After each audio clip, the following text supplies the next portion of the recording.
Allah forbid.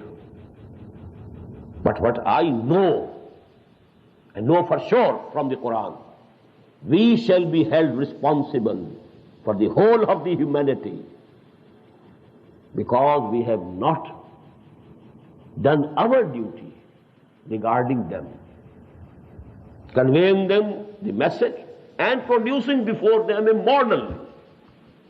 And that is why we are being punished by Allah subhanahu wa ta'ala.